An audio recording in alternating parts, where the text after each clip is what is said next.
আরে বা, এবারে বেদানাগুলো তো কি সুন্দর আর লাল দেখতে হয়েছে, কিন্তু আমি এই 3-4টে বেদানা নিয়ে আমি কি করব? আমাকে আরো অনেক বেদানা লাগবে।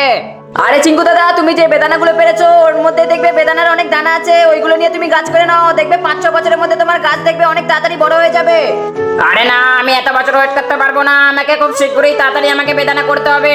আরে চিঙ্কু দাদা, তুমি একটা কাজ করো, তুমি আমার একটা ডাল কেটে নাও, এটা নিয়ে একটা বেদানা গাছ করো, কিন্তু এতেও সেই 3 বছর টাইম লাগবে।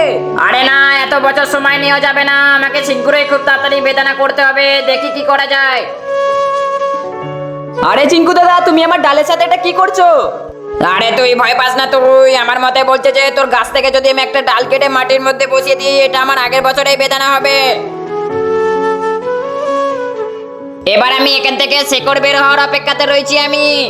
তো বন্ধুরা, তারপর যেটা হলো সেটা দেখার আগে তোমরা টাকাকে ভালোবাসো না মাকে ভালোবাসে থাকলে একটা লাইক আর চ্যানেলটাকে সাবস্ক্রাইব করে দিও। আরে চিঙ্কু দাদা, তোমার সত্যি কি মনে হচ্ছে এই ছোট্ট গাছ থেকে বেদানা হবে? আরে হ্যাঁ, দেখবি তোর বেদানা আর এই গাছের বেদানা পুরো একসাথেই হওয়া শুরু করবে। আরে তাই তো, সত্যি তো বেদানা হয়েছে এই গাছের মধ্যে।